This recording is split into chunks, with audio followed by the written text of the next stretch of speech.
In the fall of 2022, the Community Center Exploration Committee was established to assess the feasibility of developing a community recreation facility that enhances health, wellness, and recreational opportunities for Mason County residents of all ages.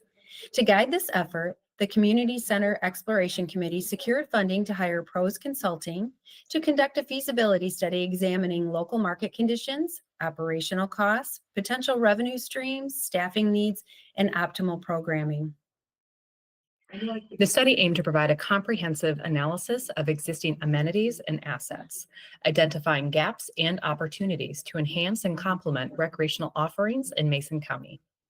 The CCEC's role was to gauge community interest in a potential facility and programming or enhancement of existing recreational facilities and programs in Mason County. Part of our commitment is to ensure that this information is shared and made widely available to the broader community. Now we'll turn it over to Pros Consulting. Good morning. The Mason County Multi-Generational Community Center Exploratory Committee has conducted a comprehensive feasibility study to understand the local market conditions, operational costs, potential revenue streams, staffing needs, and optimal programming for indoor community space that can enrich the health and wellness of recreational opportunities for Mason County residents of all ages. This study also draws insights from a detailed analysis of comparable facilities, helping us to shape a vision that reflects both local demand and successful practices from similar community centers. Through this research, Mason County Community Center aims to identify program mixes that means the diverse needs of the community, along with innovative options for sustainable revenue generation and attendance growth.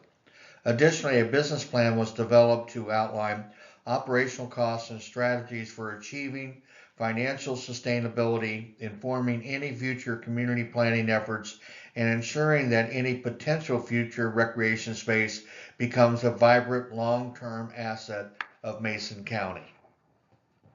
Within that process, we incorporated stakeholder engagement. These focus group participants were selected from across the county that represent organizations, businesses, local and county government, as well as residents in Ludington. Over 50 participants were divided into 7 focus groups and interviewed in person and over the phone. The key elements that came out of the stakeholder interviews was that a multi-generational community center should incorporate flexible multi-use space. It should be easily accessible, multi-generational, community wellness services should be available, and partnerships should be included in the process. In addition to the focus groups, Pros Consulting also conducted a survey that was administered online and in print form for a better understanding of the support from residents in Mason County for the potential development of a multi-generational community center. The survey was available from May 20th through July 1st, 2024, and received a total of 1,884 responses, or 6.3% response rate based on Mason County population. 76% of the respondents came from the following 5 locations: City of Ludington, 32%, Hamlin County, 19%, Fair Marquette Township, 12%, Amber Township, 8%, Victory Township, 5%. Out of that, the top 4 programs that are most important to respondents included aquatics, indoor pool, lap lane, swim lessons, and open swim, where 999 respondents responded that as their top program choice. Drop-in activities that included indoor playground, open gym, and pickleball access, 861 respondents indicated that was their second priority. Exercise and fitness programs such as Zumba, weightlifting, 773 respondents indicated their third choice, and lifelong learning classes such as cooking and financing, life skill classes. 707 respondents indicated that was their fourth most important priority. Along with that, we did a demographic analysis of Mason County. We looked at the recreation trends across the county to give us a better understanding of what the community desires and wants to participate. A market analysis provided this insight and general makeup of the population that could be served, and identifies current trends in recreation that apply to the county. All of this analysis culminated in specific focus areas for any potential future indoor recreation space. What we found is the need for broader programming. So that means a shift from traditional sports and fitness to more diverse activities that provide social, educational, and wellness enrichment through community efforts. We also saw the need for flexible facility design. So multi-use spaces should be prioritized with any future design discussions that include various types of activities, including active and passive recreation.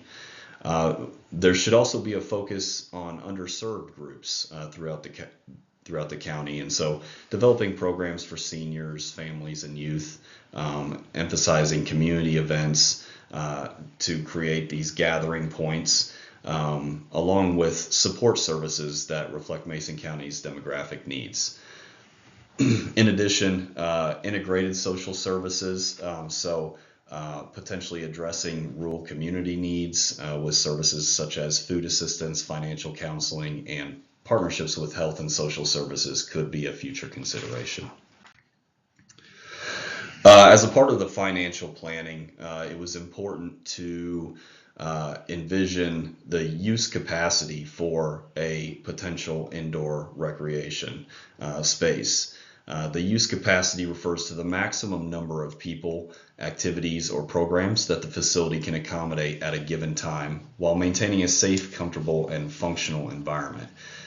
So for the purposes of financial projections, an estimate of potential square footage was developed to inform the financial projections in the pro forma piece of the feasibility study.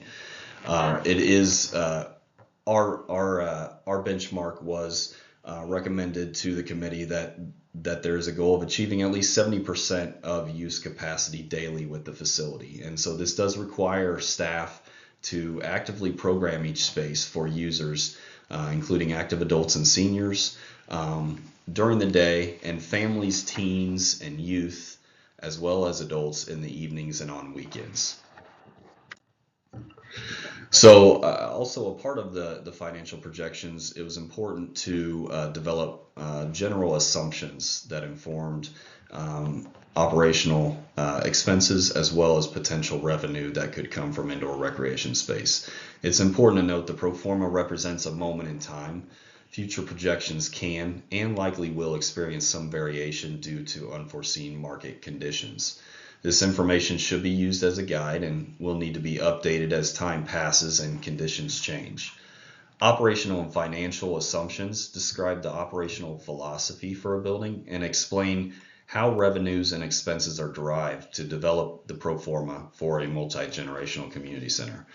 Our pro forma in the feasibility study is demonstrated over a 6-year period and forecasts all revenues and costs associated with the operation and maintenance of a community center. And so some of the high-level assumptions that we used is the potential gross square feet of between 45,000 and 50,000 square feet. Looking at what are the hours of operation throughout the week and total operating hours per week and annually, which helps inform the number of staff that are needed and the types of programs that can occur in any potential future indoor recreation space. We also looked at a variety of access options, whether that be through memberships, admissions, daily use access, or general drop-in programs, or registered program access. And then some other facility access options include rentals and facility permits. So the pro forma culminates in the expected overall cost recovery for a proposed facility, which predicts to what extent a facility's revenues are expected to offset the costs to operate and maintain the facility each year. The target for direct and indirect cost recovery that was used for the feasibility study is 100%. And so, as previously mentioned, the revenues and expenditures culminate in a total cost recovery percentage. Some of the revenues that we projected in the pro forma include admissions through daily, monthly, annual passes, as well as insurance-based membership, program revenues, reservations, and other types of earned income through program sponsorship and potential advertising within any future indoor recreation space.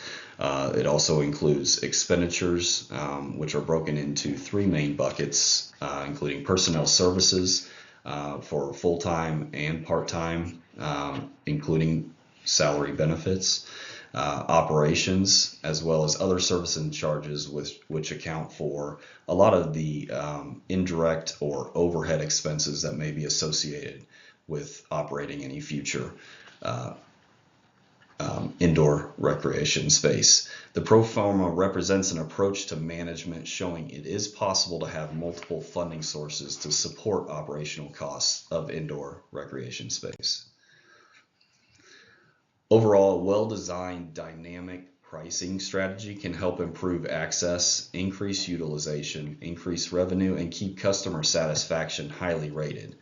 The pricing for services within the revenue model of the pro forma is based off existing facilities and programs in adjacent park systems and a market analysis of surrounding public, private, and nonprofit organizations. We recommend a dynamic pricing model for any future indoor recreation space to provide fees for individual seniors and households, as well as reduced rates for county residents. The pricing model also considers facility access on a temporary, monthly, and annual basis. To the revenue model within the pro forma, our revenues, as previously mentioned, stem from monthly memberships, drop-in daily fees, rentals and permits, potential childcare services, program fees, and sponsorships and donations. Membership projections are based on the demographic data within a 10-mile radius of a potential location for future indoor recreation space. Annual memberships should be available to access spaces such as a fitness center, indoor aquatic center, walking track, and gymnasium. And it is our recommendation that 60% of the space needs to be revenue driven.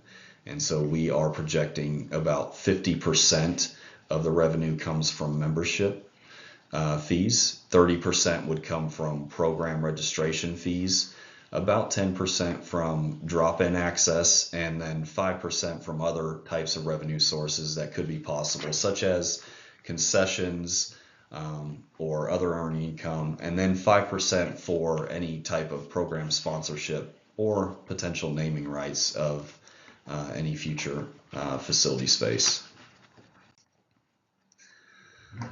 Onto the expenditure model within the pro forma, we do include a 3% annual increase to expenses to account for inflation.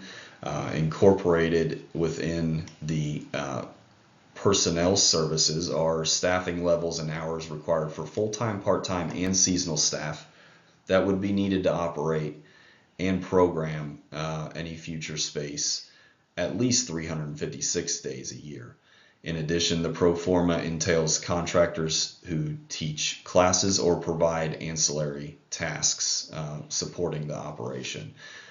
We recommend that salaries should be no more than 60% of the overall operating budget for any indoor recreation space. Finally, the The pro forma projection, as mentioned, maps out revenues and expenses over the course of 6 years and a total cost recovery percentage for each year. We do build in essentially a ramp-up period for cost recovery, understanding that it may take 1 to 2 years to get fully operational and to fully energize the building through programs and other types of uses. As mentioned before, the total amount of all passes projected for residents is approximately 8% of the total population within a 10-mile radius of the chosen location, specifically for the feasibility study purposes. The population projections were used for 2029 and estimated to be at 29,728 residents within Mason County, Michigan.